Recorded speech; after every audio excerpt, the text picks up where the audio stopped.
But would be most interesting is like critiques of radical neurophenomenology that are trying to move that project forward.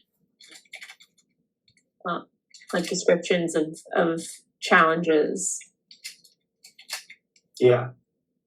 And because I feel like, so I actually, I'll say this, Bradly should be here soon anyway. Oh, there he is. Very cute.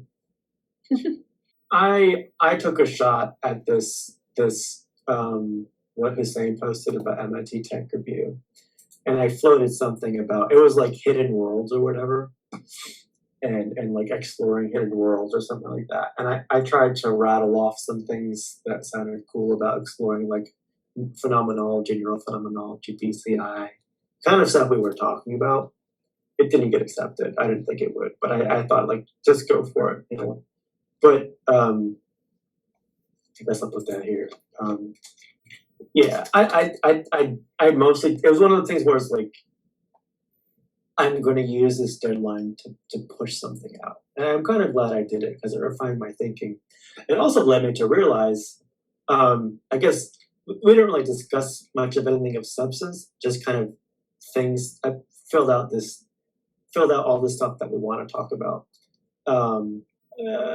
My journal updates are, I'm slowly getting back in the swing of things, and I feel much better about that. Like things are picking up. I suppose they start classes next week. I've been doing more reading and more writing, and it's been good to do that. I got the mid-year report done, so thank you for posting that, Bradly. I think you edited a little bit. Yeah. If you want to put in that report, I probably should ask Ankit about it, because we can do it. Like, I don't think it's going to be that hard to just slap it in there and modify it. Yeah, that would be a good idea. I also finished I don't know if there's any more I want to do with the phenomenology blog post thing. I think I sent that to Medium too. Yeah. Whoops, what is this here? So that's kind of, you know, I'll take a look at it and see. Yeah. Okay. Before other stuff picks up, I'll go through this stuff here. There were some fun things that I found looking at Research Rabbit, also, and I don't know. I guess we're here, but I started looking at some like Thomas Kuhn related things. One of the fun things I found, there were two interesting things that I wanted to kind of mention to you, and not really for this purpose of this meeting, but just stuff to talk about in the future. One of them is this like agent-based modeling of Kuhn's revolution stuff. Where do we go with this? I haven't looked at it much yet, but I know we've talked a lot about agent-based stuff before, and I'm curious between this and I think there's another one that was something about a computational model of philosophy of science. I can't find it. It should be here. I see. What is this thing called philosophy of science? Yeah. So between this and the computational, these computational modeling perspectives,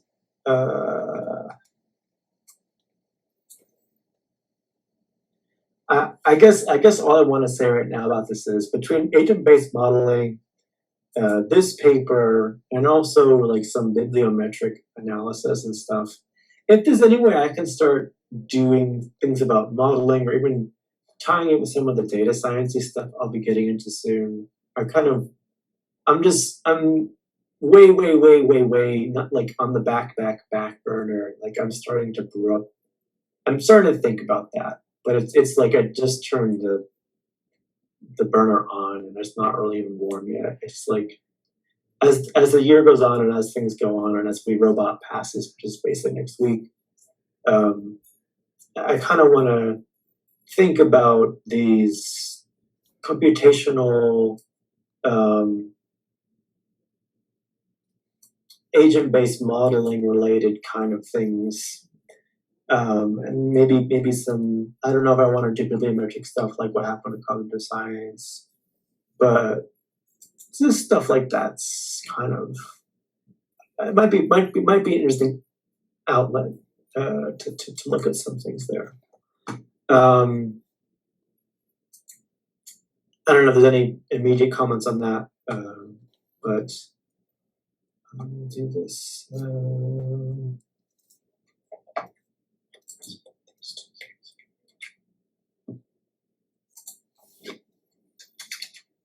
Yeah. Okay.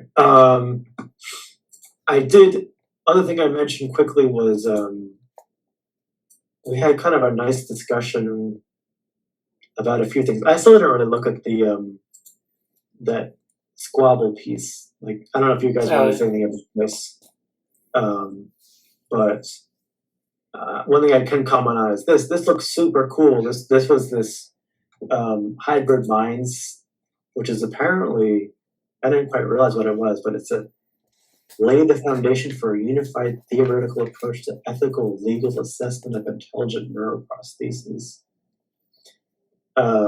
Which is, I want to mention this at WeRobot, or kind of I finally made my simple questions list of things to keep in mind at that event. So hopefully that'll come up over this week or Saturday or Friday again, and just think about things to ask at WeRobot. I'll do this now before I forget.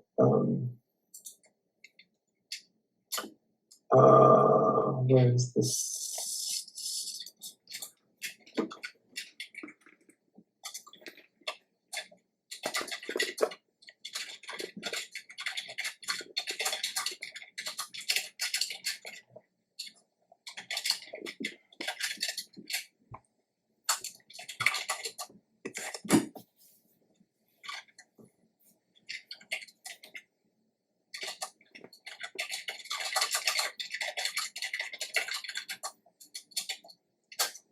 Yeah.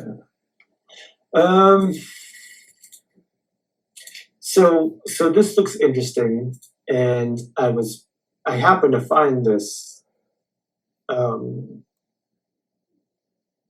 the citation, but unfortunately all I found for it was I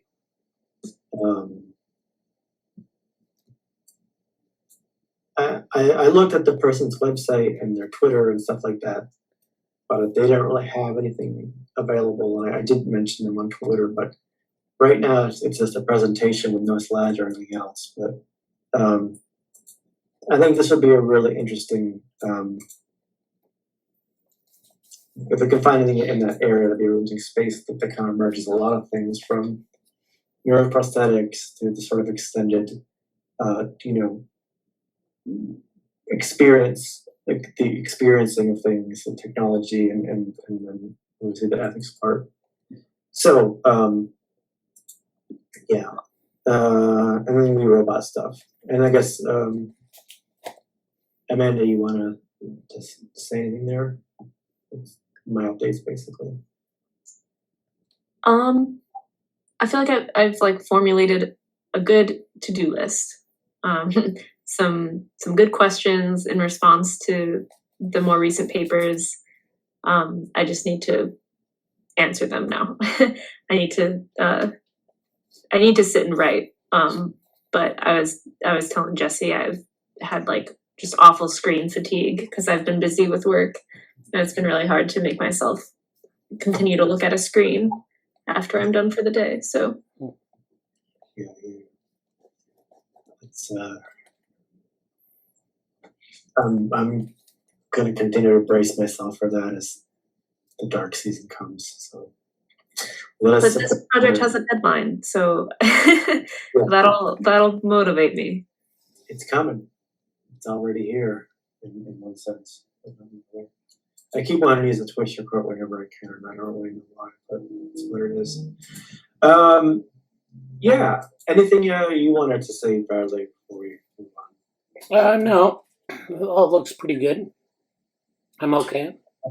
Yeah, I don't have a lot. I kind of wanted to do a little more with the paper pyramid, but I ran a little bit out of time because got distracted with some other things. So just a quick reminder that it still exists. I like our little posit, interpret, gather tip of the pyramid. We kind of had this coherent theory, this big lofty aim we want to do. I'm kind of thinking about how the different projects fit into it.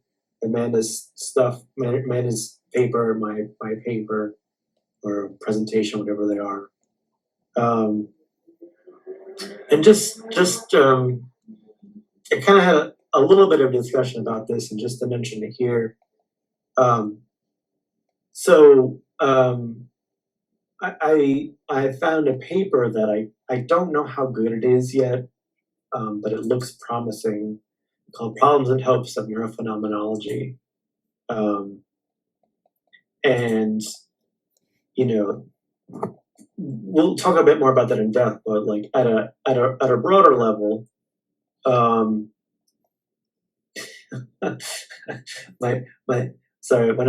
of my relatives just texted me using like shorthand, like modern shorthand, and it was like, wow, like they never texted that way before, so it was like TY for thank you, like that's cool. One of the cool things about this paper is that it represents something I'm really curious to find. Like I really am enjoying this sort of Varelian neurophenomenological pathway. I think it's a great kind of centerpiece for a lot of the methods project review, and I kind of want to formalize where we are about that, because we kind of had some, like post unbecoming aware thoughts or post Thomas Hughes thoughts, and now we're kind of diving deeper into these derivatives, and I really want to find. I want to kind of flesh this. I think, and I'm kind of, I'm glad. I think Amanda's embodied neurophenomenology stuff is like on point for that, and thinking a little bit more like where we are. Part of why I started writing this. The first, this part one thing about the difficulty of mutual constraints is like I want to really kind of demarcate where we are about this. And kind of this path, and we have this nice Varelian lineage that we're kind of dealing with, like, oh, now cardiophenomenology, microphenomenology, and these phenomena, these things. But also, like, I'm really curious to find more like good critiques of this whole process. And yes, there's sort of like the neurobioreductionist stuff that says, yeah, it's all, bogus and BS. We don't want to deal with it. Sure. But like good critiques of it are kind of a really interesting thing. And I feel like this paper from my brief review of it, it's been a nice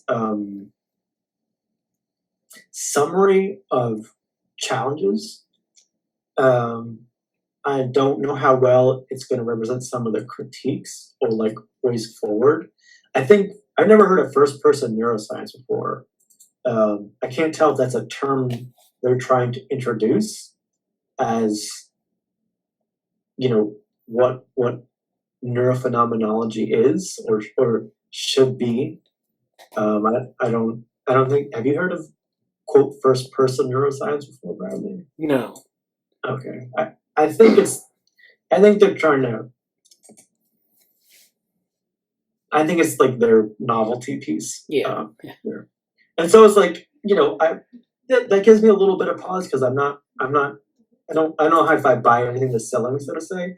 But I like they do a good job of like they're introducing things sort of in a, and I'll go back up to some of these things later, but this is about this paper. They do kind of a nice I think it's oops. I can't seem to find what this part is. Neurophenomenology. Okay, here we go. They kind of do a nice dovetail about kind of where we are. Like they mentioned the Deprasio we just cited. That's kind of how I found it, because they cited this paper. They're kind of building up from phenomenological background and the time issue. which I didn't. I kind of want to read this by Herzl a bit more because I didn't know or didn't feel like fully get into whatever he wrote originally about this, but the timing issue that Depraz gets at about in this particular thing, and they seem pretty decently tight about kind of combining like the gesture of awareness, the time dimensions, the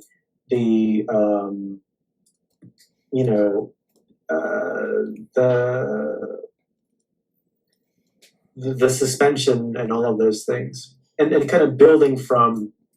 They kind of situated nicely from where we are. So I might suggest we read this next time, but like building off from what Depraz saying about the time stuff and kind of going from there and picking a lot of the challenges ahead, and then like this first person neuroscience. And I don't know if this is like a thing or something in like the country, like I think it's like from the Czech Republic or something, and like I don't know if it's how they talk about it there or whatever, but it seemed like an interesting dovetail there. And there's something about second person neuroscience and some of the critiques of is it really first person or not, and the time delays and that kind of thinking about things and evaluating things. I think we're going to talk about in the micro-phenomenology paper, and this was like the third person neuroscience and sort of the microeconomic stuff, or makes me think a little bit about Kuhnian, who's like very neuroeconomics or the kind of decision making thing. To be continued. I'm a little curious to kind of try to understand what they're getting at here and what I make of it. But I think I like the paper, but maybe we can take a deeper dive into it next time.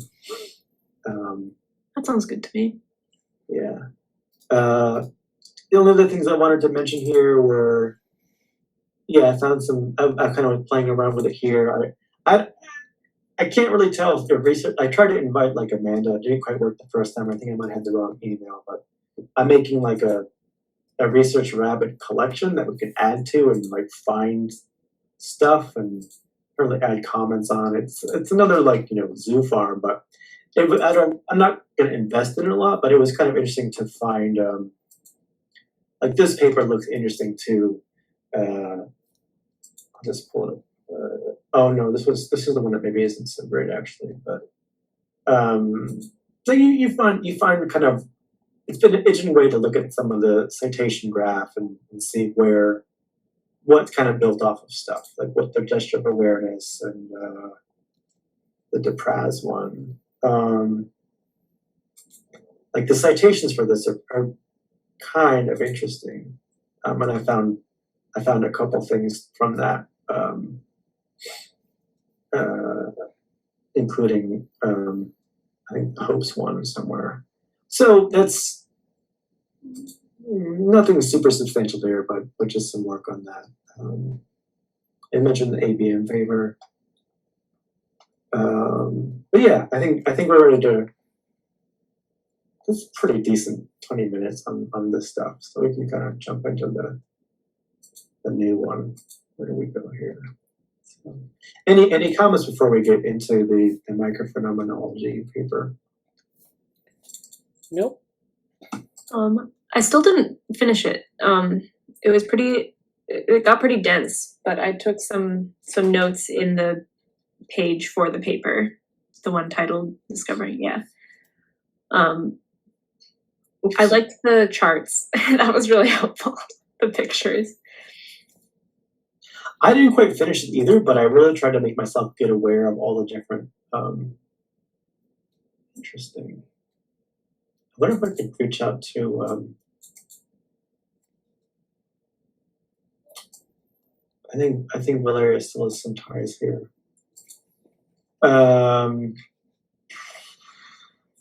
Yeah, I didn't fully finish it either because it seemed quite dense. But I don't know if we need to finish it.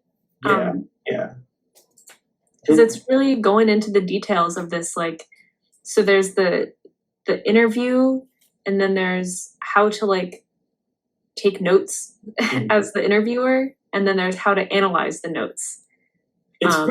It's a really nice, like, I respect the effort. Like, they're really trying to lay out, like, here's how you do it, you know.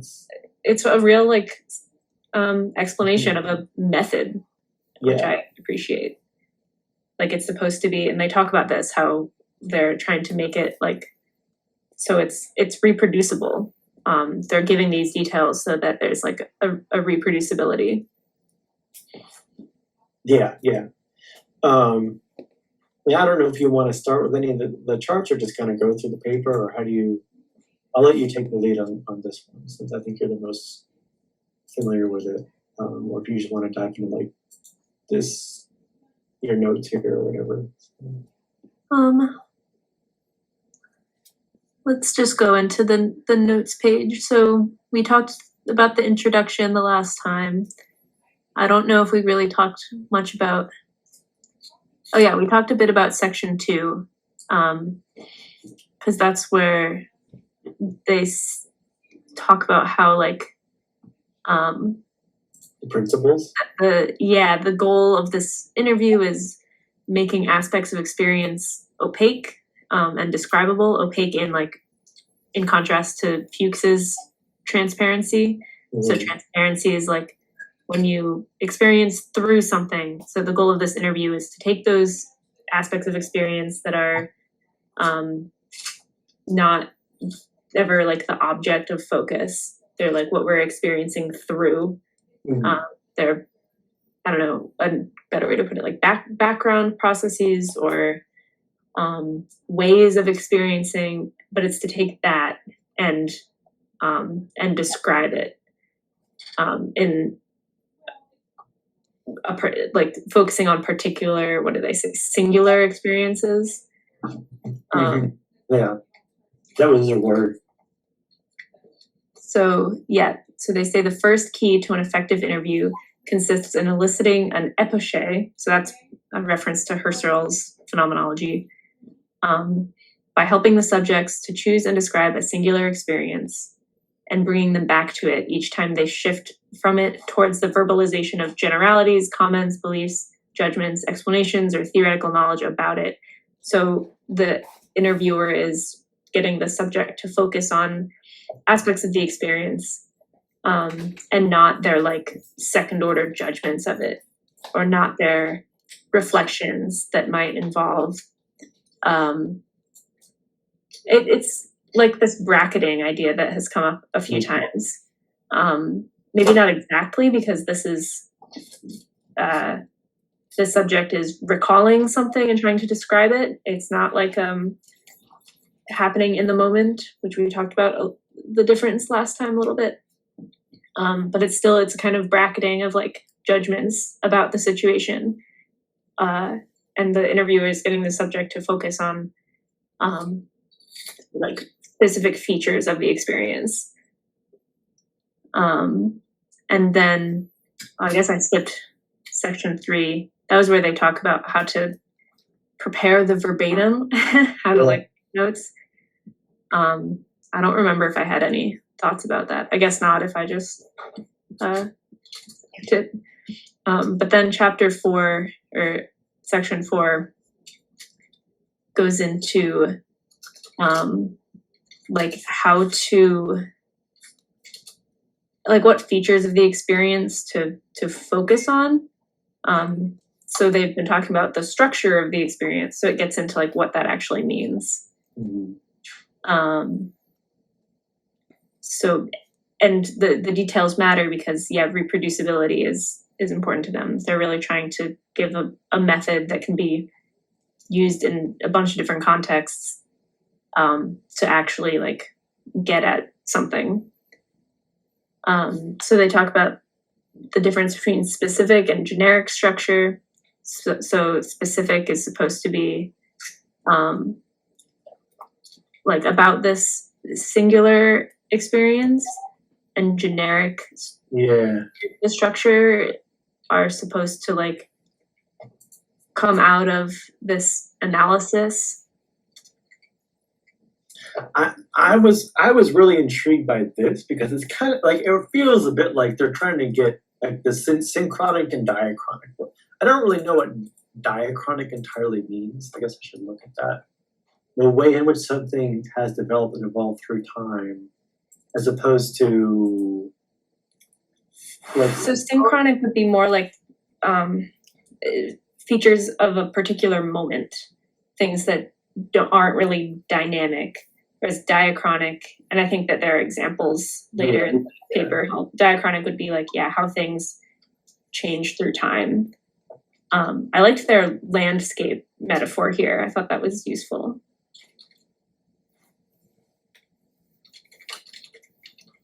The diachronic analysis consists in identifying the evolution of this architecture or topography over time. It's like the movement through the landscape. Like it feels a bit like it feels kind of like they're getting a little bit at like what is it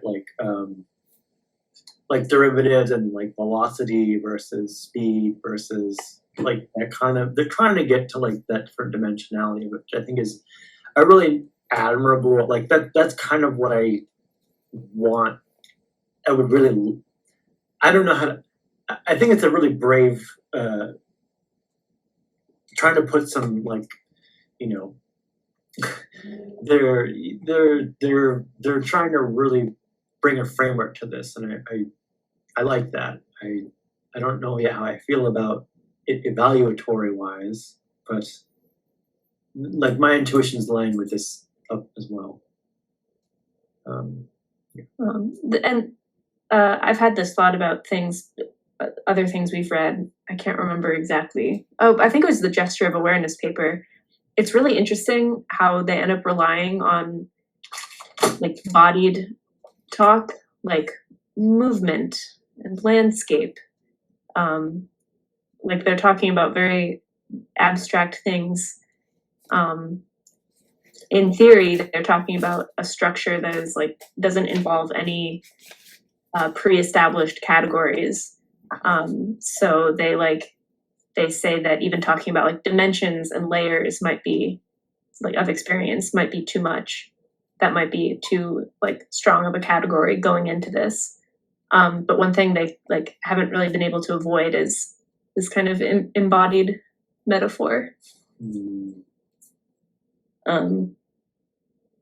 It's interesting to think about why that's the case. It seems like when we try to talk about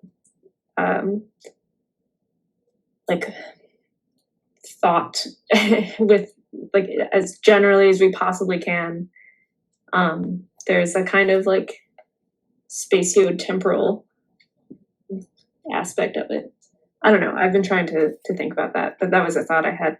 I want to like title this discussion because there's something very specifically. I guess I'll. Yeah, thank you for setting this up. I kind of missed all of your. Yeah. Okay. I know exactly what you mean, and I want to give that a name. Like I don't know what to call that, but like the. It's like an unavoidable embodied metaphor. I don't know.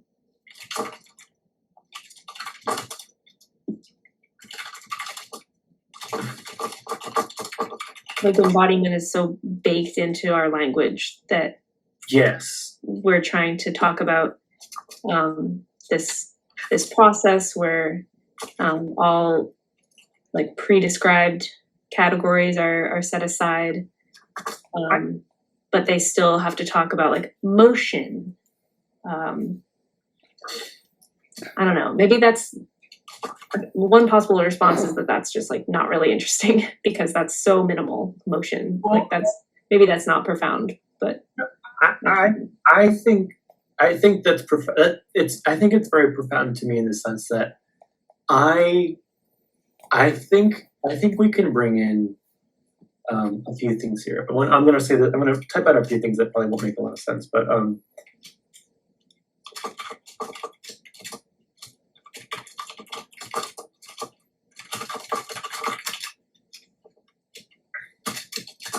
there's sort of a black hole feeling about it, which I'll get to some other time, but also like straight up Richard Sutton.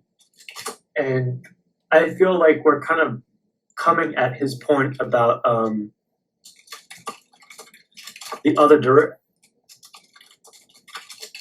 in like his whole Richard Sutton's thing is like don't bake in any hard coding of our own intelligence shortcuts because machine learning is just going to do it better. Like don't, you've got to tackle intelligence as a whole. I feel like what we're coming up here is like a version of that is basically what's the limit? Like as people try to like do the phenomenological stuff, like explain subjective stuff. I think it's very profound and very, very, very important to know that that's something we're bumping up against at least.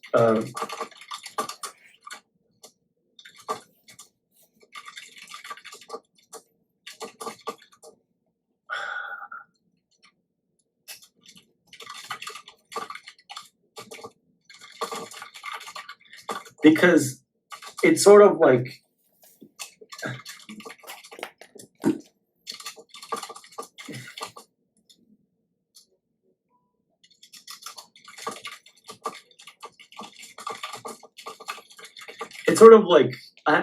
I think one of the analogies, I don't know who, I think I came up with it, I don't know, I'm sure Lee will too, but I use the analogy the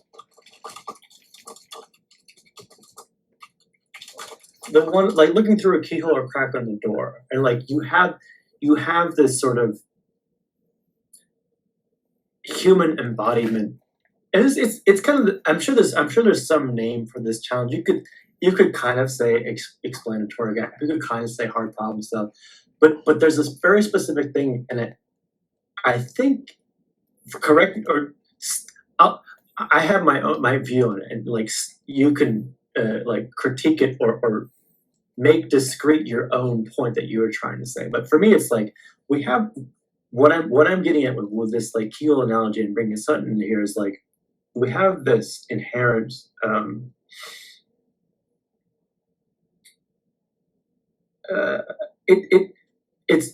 the keyhole thing, like that you only can look from the keyhole or like maybe get a little bit of variation looking through the crack on the door. You can't see what's in the room, and you have a limited perspective, but is there enough of a sense of comprehensibility to realize, oh, I know I have this keyhole, I know I have a limit, I know I can only get maybe like a certain degree of perspective, and there's actually like 360 degrees available, or like 3 or 4 dimensions or whatever of view, but I only get a limited view. There's a really, I've actually made I made a social media post about this that was very eloquent and really cool, but it was the perspective of it was like a space station or a satellite view, and you had like the sun, and then you had the Earth, and then the barrier between the sun and the Earth. And I said it was I don't know if I can easily show it. Geez, I'm not gonna. It doesn't matter that much. But I was basically saying this perspective isn't impossible.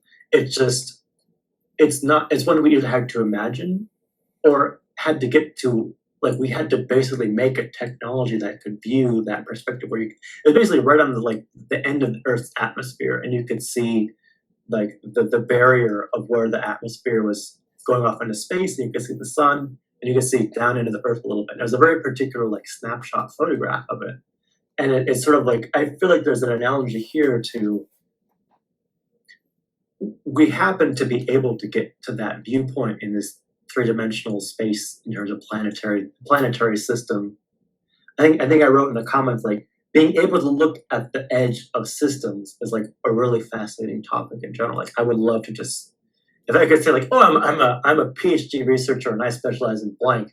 I think that's like edge cybernetics. maybe that's what I would call it. I really kind of like the side of that.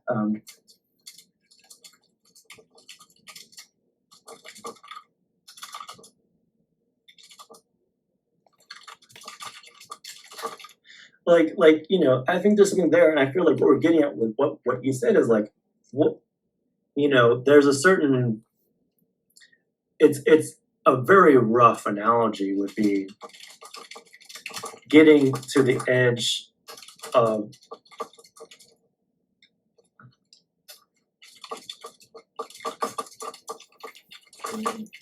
like not being able to get into space, like being able to get up a few thousand feet in the air maybe, and not really, you know, breaking the boundaries, and not being able to get that actual perspective outside of it, and sort of like, particularly in phenomenologically speaking, like where is that limit? You know, what can you do with it? So I'll kind of had a rant moment, but feel free to add your own differences to what I'm saying, because I don't think that's necessarily what you're getting at. But I think there's something profound about what you were trying to get at specifically. Yeah, I think what I'm getting at is like a specific instance of what you're describing that's specific to like our language and our ability to like discern the minimal like units. I think that's a phrase that these authors use, like the minimal, the descriptines or whatever, the minimal units of experience. Like what are the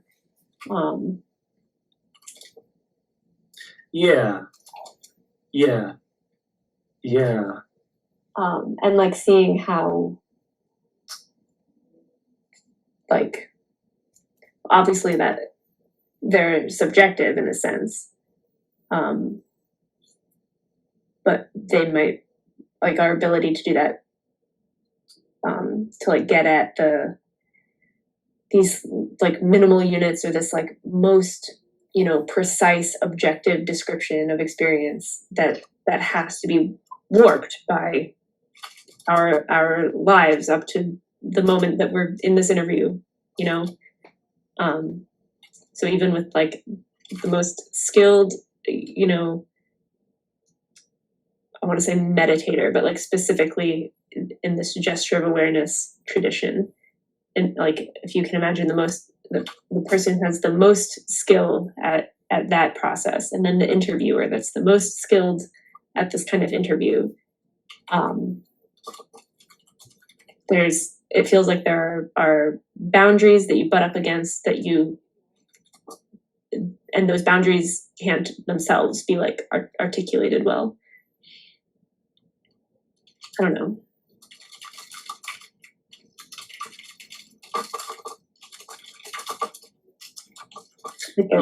There will always be something that is transparent in Fuchs's sense.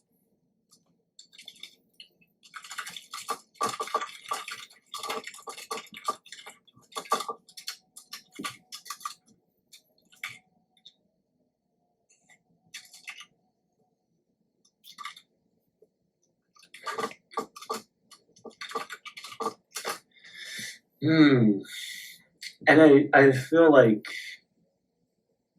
specifically some of the things you said about like, and I don't know if I wrote them down very well here, like the atomic, I think atomic is the relevant, like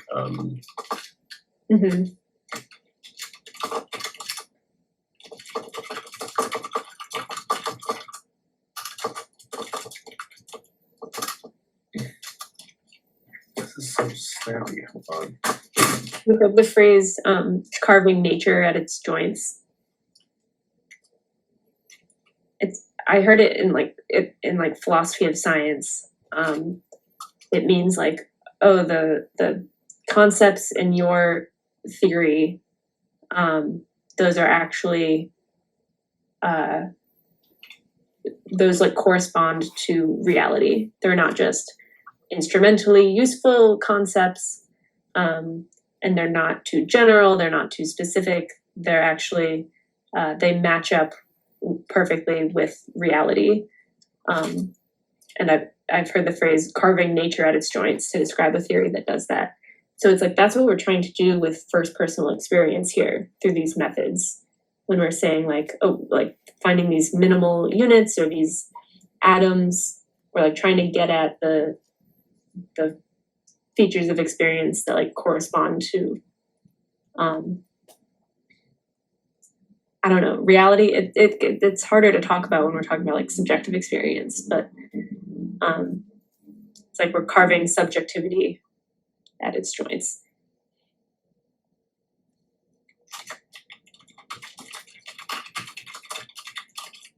Yeah, I'm sure there's a much better way to talk about this than what I can do, but all I can say is like, yeah, I've thought about that quite a lot of myself, and sort of like, it's sort of, there's an inherent looking at the edge, not in a weird like, ooh, staring into the abyss, but more like the limits of what's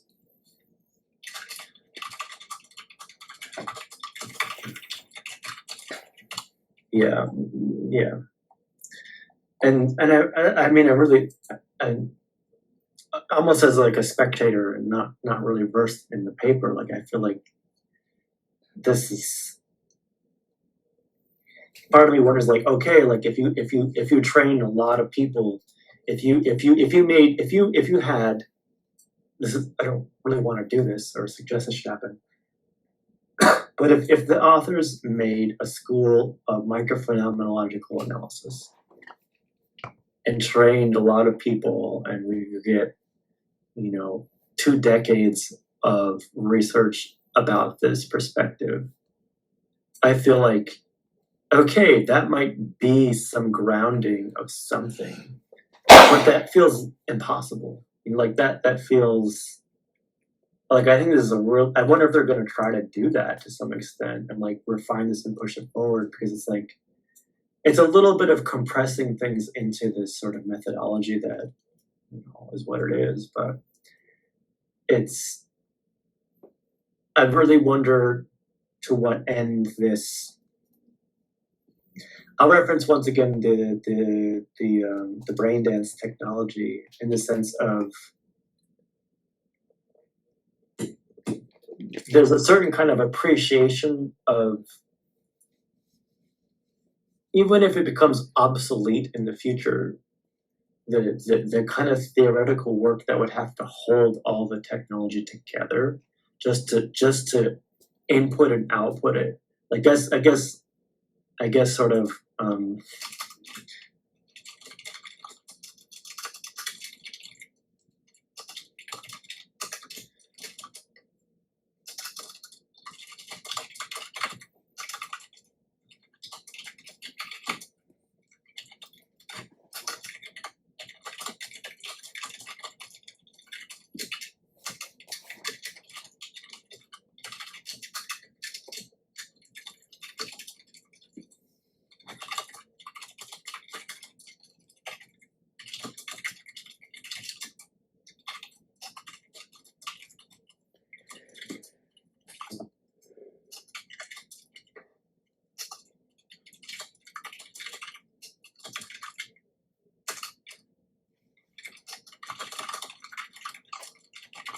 sort of like the scaffolding. Like I feel like, I don't know. I'm quite agnostic. I think you both know that, but like I'm agnostic that a lot of things can happen. But I feel like this paper has sort of the scaffolding of, hey, here's a way a structure could be built with a lot of grace, and questions and a lot of, not really concrete or stable things necessarily, but kind of just wondering what is in that space. Anyway, I apologize. I think I've kind of run off course here. So we were in part 4 or in part 5 here. So we're kind of at the place where there's a bunch of the diagrams. I don't know if you wanted to talk about any of them in like part 4 and part 5. I seem to have them. phases, descriptemes. Yeah, so the descriptemes, I guess like phonemes or morphemes, they're supposed to be like the minimal units that we were talking about. And so there are different ways of taking these minimal units and creating categories. And those are these abstraction operations. And there are three that they describe, and each has a nice little diagram. So there's classification / instantiation, which I don't know if you guys are familiar with like the type token distinction in philosophy, but it's basically you have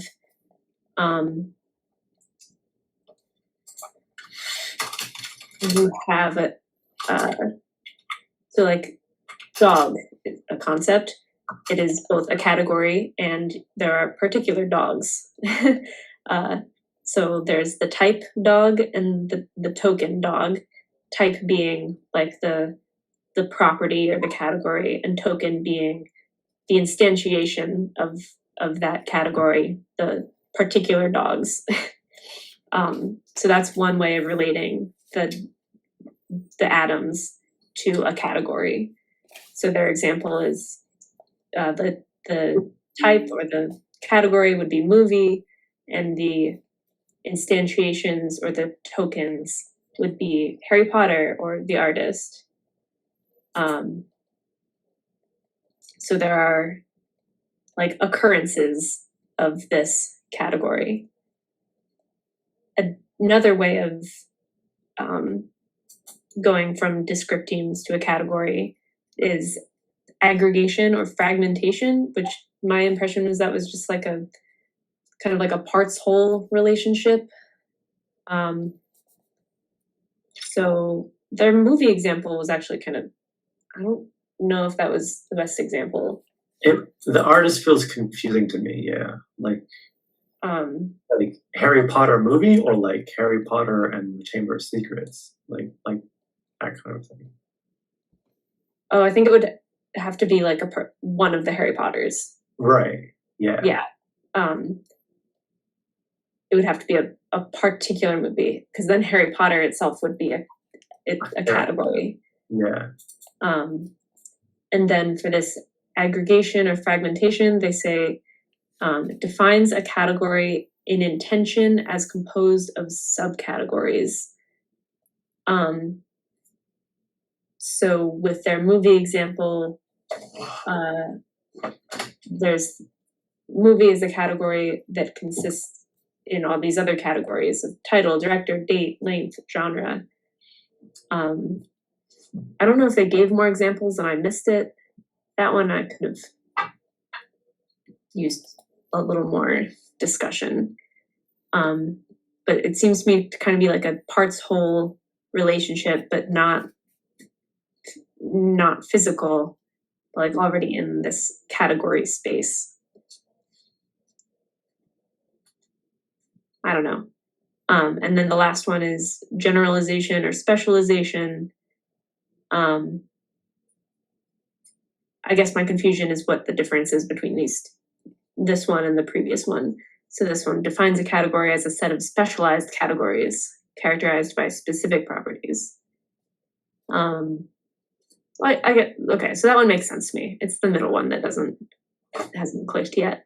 But the point is, these are all ways of going from particulars to categories in a way that doesn't like have those categories pre-established going into the analysis, the interview. And this abstraction process applies to synchronic descriptemes or diachronic.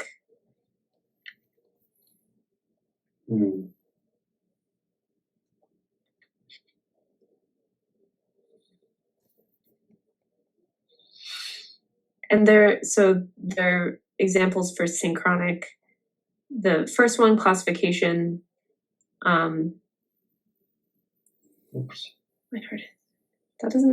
My heart is tight. That doesn't seem like a location to me. I'm looking at figure 2. This one here, yeah.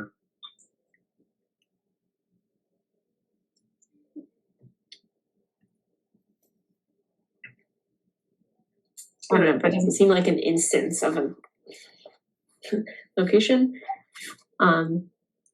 The aggregation one makes more sense to me here. Like you have the category of a bodily feeling, and that can be that bodily feeling involves location, density, temperature, shape. Specialization, you have the location could be the chest or the whole body. So those are both. Yeah, that one's kind of confusing to me too. I feel like I'm kind of on the fringe of I'm not really invested heavily in trying to get deep in the weeds of it, because I feel like, I know this is a really, really far out analogy to make, but it's football season, and I'm gonna very lightly make an analogy of like, it's almost like the challenge here is describing not just you can see my hand gesture right now, but like not just like, all of this makes perfect sense to somebody. One of the authors like subjectively they understand all the different transitions to each of these categories, right?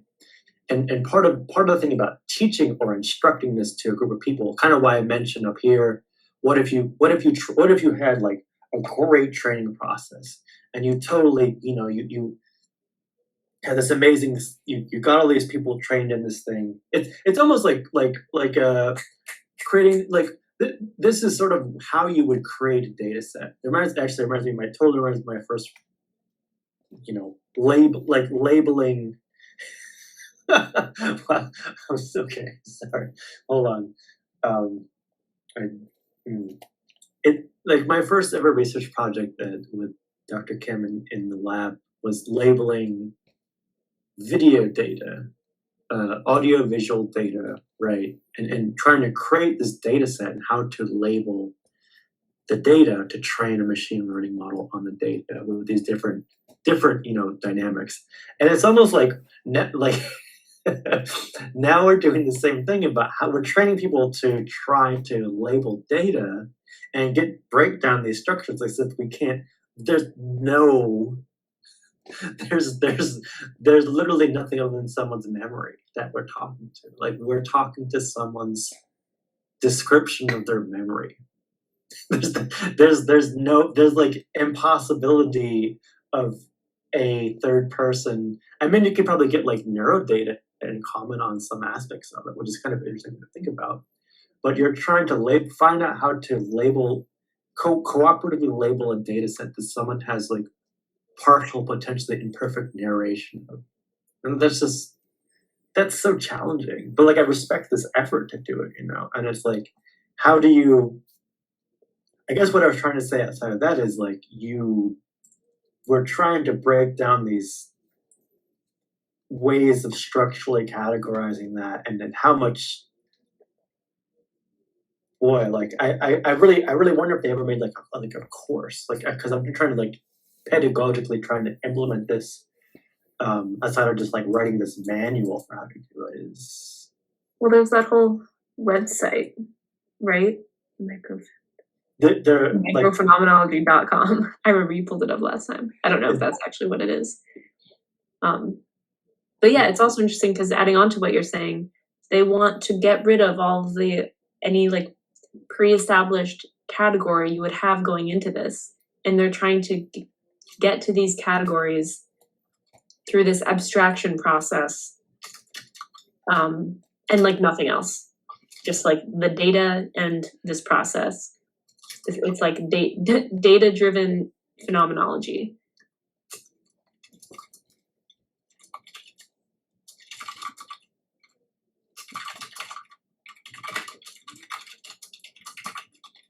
and I know they're talking about, like the example they use, they're reflecting on like physical sensations, but it's kind of an example of what I was talking about before with like the unavoidable embodiment aspect, that some of the categories that they have to talk about here are like location, temperature, shape,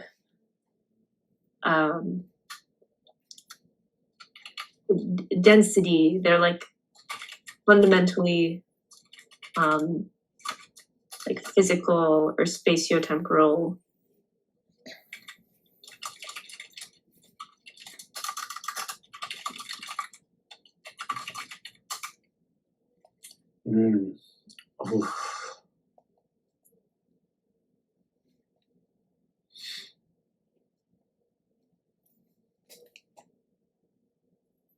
Synchronic specialization, and this is the one that's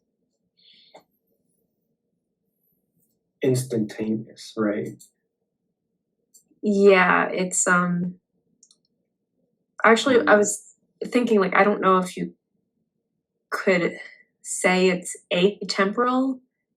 Like I don't know if you could say that it's completely removed from time, because in order to experience any of these things, it seems like there's a, I don't know, it's hard to think about experience without thinking about time. But it's not, synchronic means it's not describing changes in these things over time. Diachronic is supposed to be getting at how these various properties change over time.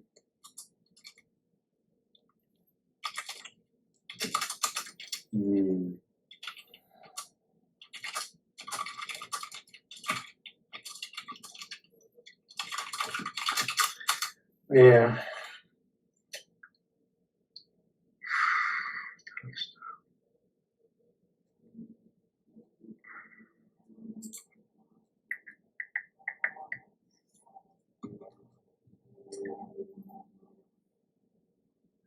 This might be interesting, combining the two.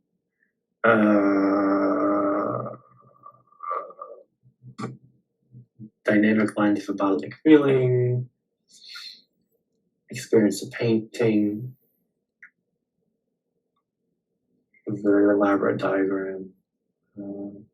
Right, so there's the synchronic descriptives and categories, and then how those change from one moment to the next.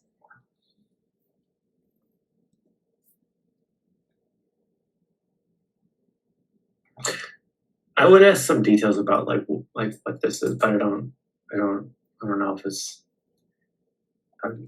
All of my comments are high level on purpose right now, as much as that can be said about my comments. The analysis process consists of navigating between different levels of abstraction that we recapitulate in the section. The analyst starts from descriptives, such as my heart is tight, to create instances of synchronic descriptive categories, such as bodily feeling, location, and instances of diachronic descriptive categories, such as opening phase. Okay. That connected a bit to me.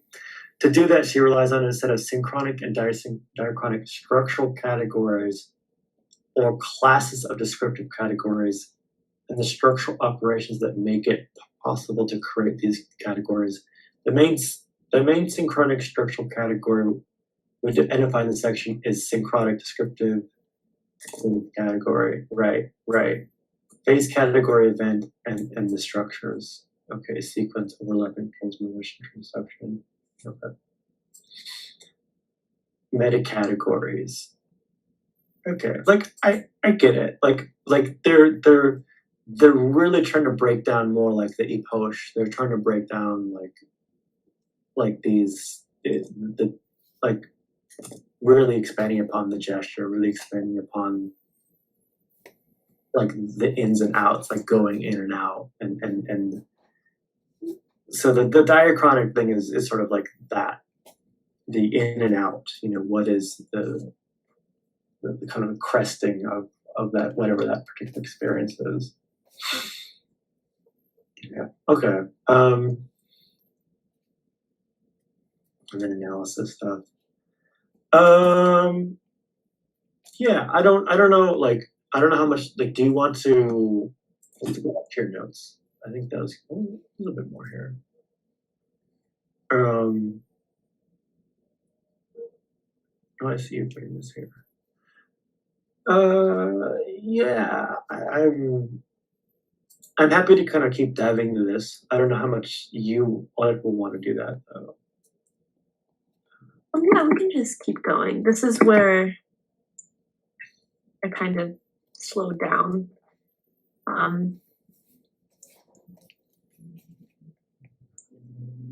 So in this analysis process, they go over, they say possible modes of unfolding of generic structures, mutual guidance of the structural and experiential unfolding processes, and tracking and assessment processes.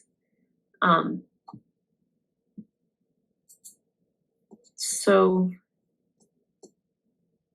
they like, you can see in figure 11, there's like the process of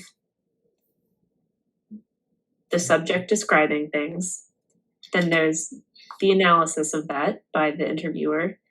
And then the output of that is the structure of the experience. But then there's this second meta process where the experience in question that is being described and then analyzed is the analysis of the first description. And the outcome of that is the structure of the unfolding is the word they keep using, but it's like the structural properties of the experience of doing this analysis, which is intriguing. And this is where I got a little bit lost. I could have used a bit more just like general description and motivation for this process before they start going into like internal synchronic unfolding by specialization and these particular things. Because I like the idea that you can learn from the analysis. You can analyze the analysis and get something interesting from that, sure. Yeah. I got a little lost with all the stages. I also feel like I kind of wish they explicitly referenced things like integrals and derivatives more, or like you like even if they don't really have, like, I don't know if dynamical systems would be better or some other, like, even just likening it to some other things I think would have helped me, because I keep thinking, okay, like they're trying to do these sort of derivative integral kind of calculusy things, and I don't know if that's just because I'm very bad at math and that's what comes to my mind, or like, but I don't see it. I wish it was like not just words. I wish they put a structure to it that was a little more, maybe they say it here, or I really haven't dived too much in the paper, but I feel like it would be really helpful to kind of mechanistically do it with less jargon, just so you can see the structure, and then put the jargon in, or like, I don't know. Yeah, the pictures got less helpful here. Yeah. And it's like, this makes sense, but I feel like this is like one or two layers removed from what I want. Like if they were to make a course, if it like I think this is, I guess, one of my preferred lenses now is like pedagogically, curriculum development wise, like there needs to be a little, like, these make sense, but I kind of would like an even more,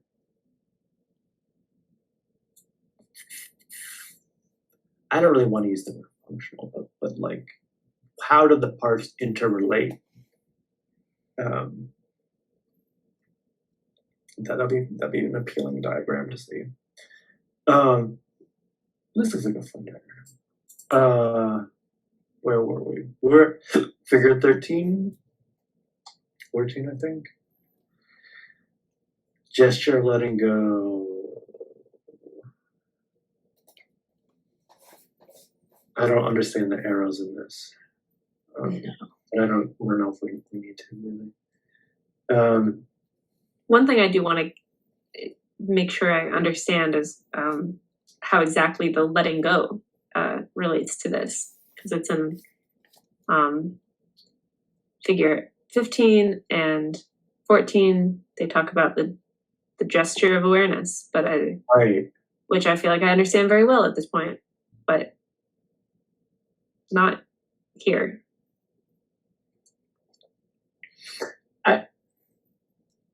I get that the arrows are sort of like,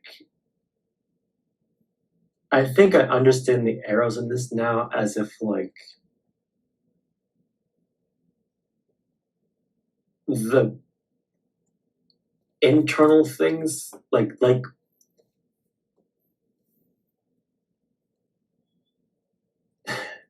I don't have the words for it, but I actually think I understand this diagram now, because it's like these are like the precursors that would lead to the gesture of awareness. Like this is some really specific stuff, like slowing breath or waking up. Like, okay, and then these are involuntary. I don't know what renouncement means here, but like waking up. Okay, I didn't really choose that. I've regained I have a flash of consciousness, and then I'm gonna go through that process. So like, there's a change. I'm visualizing. I'm doing these voluntary things. Postural change. Like there's these like precursors. Like I kind of get. Yeah. Okay. Like I get this. Like this surprisingly makes sense to me for some reason now. It's like I feel like I would. I feel like I want to make this diagram so much more like, I want to draw like a line here and say, okay, at this level is this level, and like I feel like there could be like 3 or 4 or 5 more layers to this diagram that make it so much more easier. But maybe it's just because I haven't been following them. But yeah, I kind of like that in some ways. I don't think this diagram is very useful the way it is, but I think I like what they're getting at now, because it's like it's almost like if the gesture of awareness is, which I think what we're talking about here, you know, it's like, what's the actual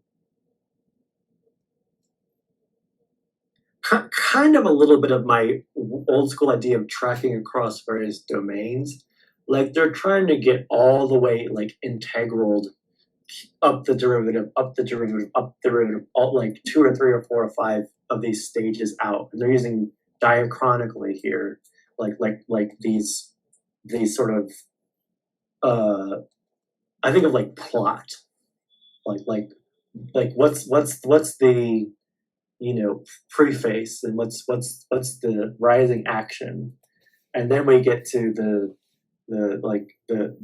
climax of this sort of, okay, now I have to let go, and then the falling action of, okay, coming out, that kind of a thing, like really expanding upon the gesture of awareness. And I get that, and I appreciate them trying to kind of demarcate what they are. This is an interesting diagram too. Like, I have no idea what intuitive microgenesis means, but it sounds really fun. Let's see. Well, we decided to call microgenesis a process which, like the emergence of an intuition, unfolds in time, whereas initially considered, whereas what though? I don't know. Considered instantaneous, is accompanied by a feeling of absence of control of the subject on the unfolding experience, and 3, involves succession of transductions.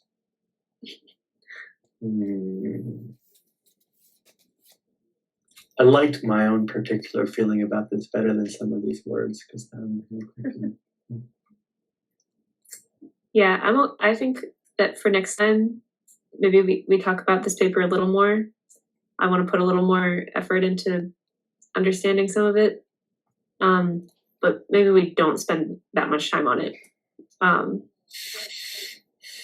because a lot of it doesn't seem to really matter for at least for my purposes. I really like what it's doing. Like I really respect the efforts of the paper because I feel like I mean this paper reminds me of a really, really, really formal take on so much of the stuff Avery and I talked about for the last, I don't know, almost a decade, honestly. And I know it's sort of a strange thing to say, but like Avery is this like modern day Alan Turing savant type person. You know Avery. Well, like Avery's like just literally as a byproduct of their existence, Avery makes theories about stuff and fleshes it out. And it's kind of more on the intuitive side. But like it's like if we took really detailed takes on it and try to flesh this out and try to create these structural, almost like just axiomatic categories and relations between them. And like I have a sympathy and appreciation for it because that's like really hard work that almost nobody really does and is very poorly understood. And it's kind of it's really like trying to bridge from just intuition to a structured pseudoscience that is a bunch of intuitions with some theory and some logical differentiation between the parts and how they work. And, carving nature at its joints. I looked it up. That's from Plato. Oh, really? Is that kind of what? Did you just find that now, or like is that relevant to kind of what we're saying? Yeah, the process of like taking intuitions and trying to make something coherent that like actually describes reality. Yeah, and I don't know if I'm like totally on board with the micro-phenomenological thing, but like I feel like if I or we get to a place where we want to do that, I feel like the nuts and bolts of this will be very relevant because they're trying to do that here and they've really put a lot of effort into it. And I feel like I'm actually kind of curious, like this is a bold, lofty statement, but I feel like for people who want to see a lot of I feel like the things that a lot of like effective altruists and futuristic people and longevity and Elon Musk type people like, they don't realize like this is kind of this is the stuff you should really fund and try to get the 2 or 3 decades of data from people trained on this because like this is sort of how it's going to happen. Like there's a very important part of things that just without something like this demarcated in any sense, it's like we're not going to get relevant data, particularly with what I would even say, you as in Amanda, for people watching this, particularly what Amanda said, like how do we, I feel like there's even a language, and I don't know how much they get to it. Like I'm sure if we sat and talked to the author, we'd be like, oh yeah, like we've had to deal with this a lot. Like how do we deal with that limitation? How do we deal with sort of the, what do we call it here? Dealing with the minimal units, dealing with this sort of the necessity, like dealing with the forced embodiment and dealing with these sort of like, is there a way we can talk about this stuff from a more from the perspective of all possibilities versus how much we're limited by the inherent, embodiments. Like we can't really conceive anything too radical. So like how do they deal with that? Because I feel like that's part of the challenge, both of demarcating, writing it down in a manual. Like it's sort of this like whole thing of like the difficult part about the phenomenological stuff in general is like you kind of have to use your subjective reference points. And yeah, the work is to make it as, I don't even want to say objective, but like transferable as possible. And then it's hard to do. So let's see the conclusion here. And I agree also, like we could take another pass at this after we like stare into it a bit more. I would also like to talk about either the problems in Hope's paper or that other Petitmengin paper next time. I don't want to spend a whole meeting on this. I just don't think we need to. Is this petite one or is this? Yes. Okay.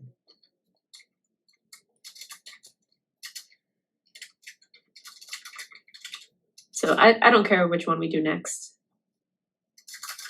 We'll definitely do the problem Hope one next time, just because I don't really think it's going to be a long paper. Like no, it seems pretty simple. We know a lot of it already. I think just going across it to see what their interesting points are will be kind of fun and kind of offer us a, like, I feel like this is a paper we could have written ourselves. But we could make a very similar paper that has more our perspective and our concerns. I think they have like, oh, this is really cool. Like we're doing the same thing, the same path. But their take on it is like, oh, like that's cool, and like this seems like irrelevant. This seems really relevant. And like I feel like they're kind of where we are. Like jumping off from the Dupraz paper, and I feel like we're there. So I think just kind of comparing where they went will be fun. Let's do that next time. And then I don't know. I mean, knowing us, it could easily take the whole time, but we could maybe,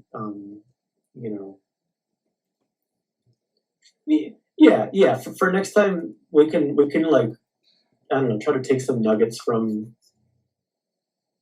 the micro-phenomenology paper, and then problem hopes, and maybe get. I'm up for doing this one next time, or in the future, the one you have here. But yeah, I think this is the right order. That looks good to me. The numbers. Cool. Read this thing here. I want to read this. The method we describe provides guidelines for detecting generic experiential structures from the description of singular experiences. And I think one of the things that we're going to come up to with the Hopes paper is like, I think the Hopes and the Hopes and Despairs, the Hopes and Challenges paper, I think is going to offer some good critique of this process, because continuing, it contributes to the establishment of standard process for intersubjective validation of first-person results. Opens up avenues of research which seem particularly to pursue.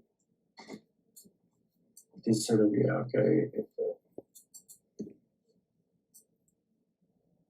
microgenesis of structures, mutual guidance, designing graphical tool.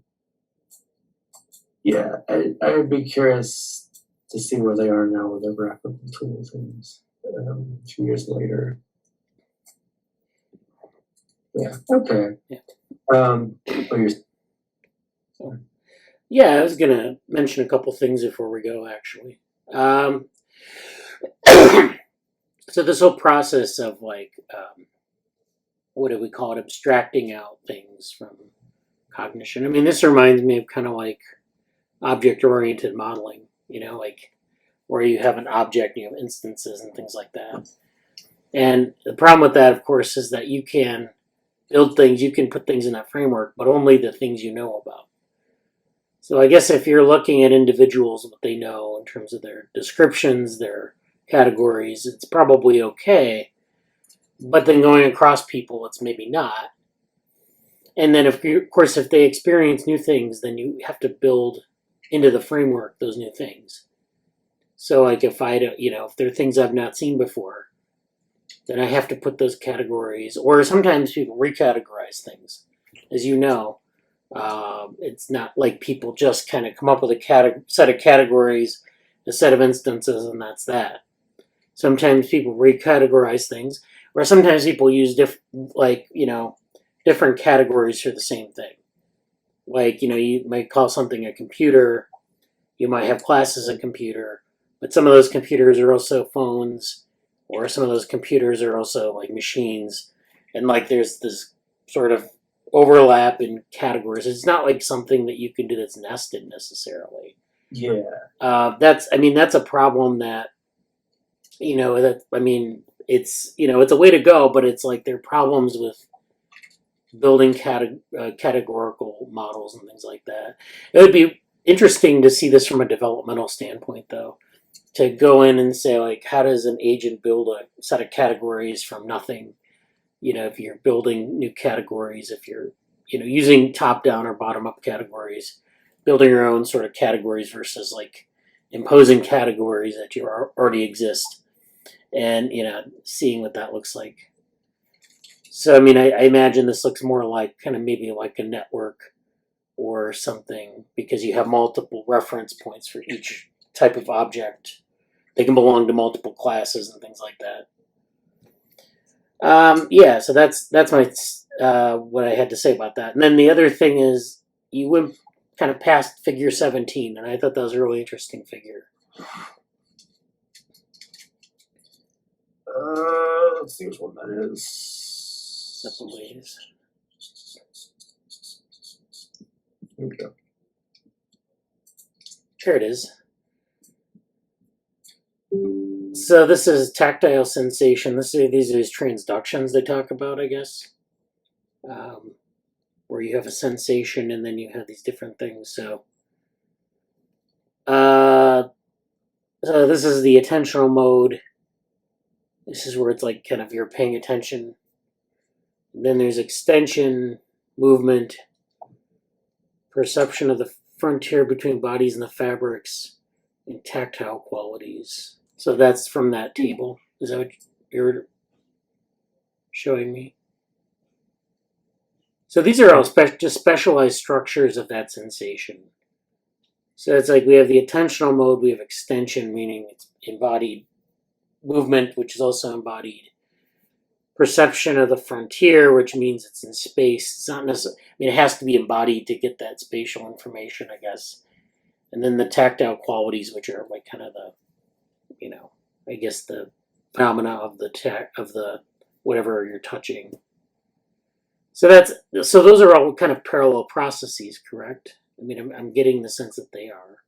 Yeah, those are all supposed to be one of those three things that we talked about first, where you have the specifics and you get to the abstract. Those are all, I guess it wouldn't be type token. Yeah, those are all different constitutive aspects of tactile sensation. So the things at the bottom, I guess, are maybe those are still like one level more abstract than the descriptemes. Yeah. So I guess each tactile sensation would have these features. Each would have an attentional mode and an extension and a movement, and those would be of like one of various kinds. So either touching or being touched, etc. Yeah, each one would have kind of like a property, though. So, like, right. Yeah, the attentional mode, though, it seems like this needs to be, like, sort of a hierarchy, where you have, like, there's certain properties for touching, certain for being touched. And then, like, extension and movement seem like they're almost, like, properties of being embodied. So you have like, if you have fingers or a body, if you don't have fingers, then you still have tactile sensations. Sometimes you have phantom sensations. If your fingers got cut off or something, you just have a little hand without fingers, but you still feel the fingers, or you can feel things with your hand, fingerless hand. And then the body, of course, being where other places where you get this. So I mean, the structure there is, I don't know. I'm a quibble about the structure, maybe, or I like this because it's kind of like, it kind of breaks down a lot of what we consider to be tactile sensation into these different aspects. So it's like, there's some things that are sort of turning on or off your awareness of being tactile or having being touched. Because I mean, someone could touch you on the back and you jump and look around and you wouldn't know what to make of it. Versus like someone touching you, knowing that they're right behind you and they just, touch you in a different way, and it's like different, different things going on, different extension and movement in response to that, or extension and movement maybe like consciously towards an object, or it maybe, I don't know if you've ever been in the ocean where you need to like make sure you don't step on something in the water. You can't see the bottom, can't see where your feet are in the water, but you have to sort of coordinate your movement according to what's on the bottom of the ocean. So you have to like kind of shuffle your feet or move around in a way. And so, I mean, these are all like kind of, it would be kind of, again, interesting to see how these map to different modes of behavior, and how we manage our tactile sense in that sense. Like, how we experience it, how we sort of prepare for it, integrating it more into like planning and things like that. Yeah, it would be interesting also to, I don't know how you would actually study this, but if these are supposed to be like carvings of tactile sensation, it'd be interesting to try to study, I don't know, neural correlates of these differences. Maybe not neural, but like some kind of third personal correlate. If you could have an experimental design where a person like deliberately goes from the like one attentional mode to another. So like deliberately going from the experience being like they're being touched to they're touching, or deliberately going from feeling like you're touching something with just the tip of your fingers to feeling like you're touching something with your whole body. I don't know exactly what that would look like. Yeah. But the idea would be like the only thing changing is this property of your sensation, not like nothing like visible. Your behavior wouldn't be changing. Right. I'm thinking of maybe like an analog could be those studies that look at how neurons fire differently depending on if you're seeing, I don't think they used the duck rabbit, but like a visual image that could seem two different ways to you. Right. The image isn't changing, but it either seems, it either looks like A or it looks like B. And so the goal is to see if there's a neural correlate of that change, because there's no behavioral change and the image isn't changing. The change is purely in the head. So this would be something similar, like a change that's purely in the head, but it has to do with, your relationship with what you're touching. Yeah. So there is this literature, an active touch, where and sometimes this is, they do this sometimes in human-computer interaction, but also in sort of like neuroscience, where they might have you explore a space. You might put your hand in a box and feel something and try to figure out what it is. And that's like, you don't have any visual confirmation of what it is. So there is that aspect of like, it could be one thing, it could be another, depending on how you're holding it or touching it. Our sensation of our spatial integration just by using like touch is extremely low. I mean, you have to really work to figure out the spatial structure of something. If I just put my hand and rubbed it around a surface, I can tell you what the surface is like, but I can't tell you, how much, if there's spatial variation, I really have to explore it. So it's like you have this aspect of like, you don't know what something is, you're feeling it, you're kind of describing it, but, depending on how much you explore it, depending on what parts of the thing you touch, you give a different answer maybe. What were those experiments called? Well, it's an experimental paradigm like active touch. Active touch. So okay. yeah, I don't know. I'm just kind of coming up with something where, you put your hand in a box, you can't see what you're touching, but you're trying to free exploration of the object. And then you get a sense of like what it is, but you don't know, and you may be wrong because your spatial resolution is pretty low there. It's really funny to me because this is like this is a real thing. Like, I know what that is, but the things that come to my mind most of all are like these like these funny variety shows where they have like even like K-pop idols. Yeah. Like they'll take him and they'll say, "You can't see what we're touching, but everybody else can see inside the box, but you." Yeah. Reaction when you see their feeling, "Oh, what is this gross thing?" And it's just like a sponge, or like or like, and someone will be like, "Oh, don't touch that; it's dangerous," and it's like some harmless. Oh right, yeah, I've seen those. Yeah, where it's like eyeballs or something, and you think like spaghetti, and you think it's eyeballs. So it was funny to think about that, but yeah, I think this is really, all this stuff is quite interesting. Like I'm even the experimental bit about what Amanda said about the image analogy, the behavior analogy, the tactile sensation, being able to vary that. Like I don't know if we can do it with the EEG stuff that we have available, which I seem to get out. But like it's interesting, and I think there was something else I wanted to say too, but yeah, go ahead. Oh yeah, the other thing I was going to mention, and that goes under active. Well, it's different than active touch. And I mentioned this a long time ago in this meeting, but it was a cutaneous rapid illusion, where you have you deliver taps to someone's forearm, and you put it like in a box so they can't see what you're doing, and the taps, sometimes if they're like unevenly spaced, they think it's like a rabbit crawling up their arm, or maybe a spider even, and it's like obviously it's not there, but you're feeling what you would feel if that were happening. Actually, what you verified with your vision as well. And so that's what you're saying. That's what you're reporting. But it's not that. It's just someone tapping your arm. So, it's a tactile illusion. So that would be kind of the class of thing that we're trying to do there.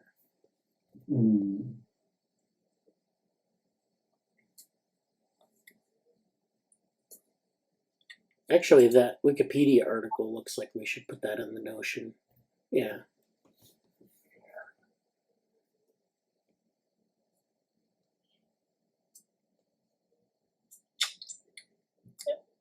There's one other point that I cannot remember, and I probably will after this. And there was a silly thing I wanted to say about the football stuff too, but I can go back to those anytime. So anything else? Well, I guess we're over time right now, but anything you folks want to say in other concluding remarks? Yep. I think this is really. I'm really glad you mentioned this because I didn't really know what to say about that, and this discussion is really, really good. And I feel like, I guess my concluding remark will be, these experiments, here,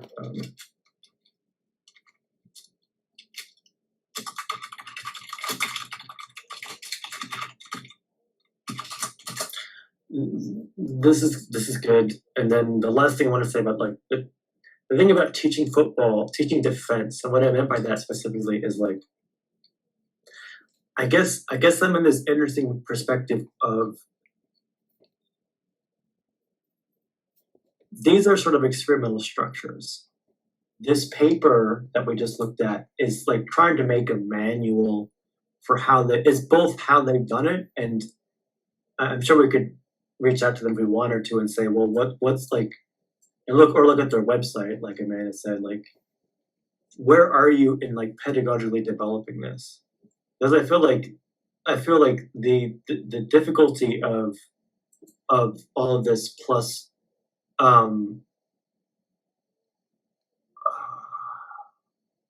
oh yeah, this is the modeling thing. I'll just really quickly I'll just say the football comment, just to say this for myself so I remember it later, is like you're kind of trying to teach a group of people to do like almost like a choreographed dance, but the choreography has contingent movements and patterns based off of what the offensive other team is doing. And there's something between that and like how you're instructing all these people to do this stuff. And I think Bradley's, you've got to train enough people to get enough data to have this process come through and get stuff here, and then you can build out stuff that way, and then hopefully combine it with these other experimental structures here too. So that combined with what Bradley said about, from a developmental standpoint, how does an agent do this? I think that's quite interesting because like the other way around, starting with if you started with an agent that could have some uniformity within the structures and like eliminate that, and you kind of have this trade-off of, well, you're starting with this fixed known thing and you're going to deal with other stuff that you can't touch, But that'd be a really interesting space. Like what is, I'll put this here like this.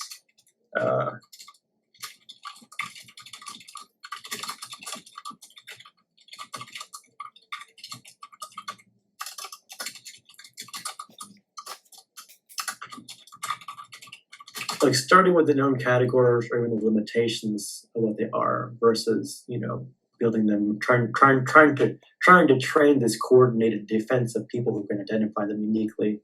I think that's a really, really critical, interesting point.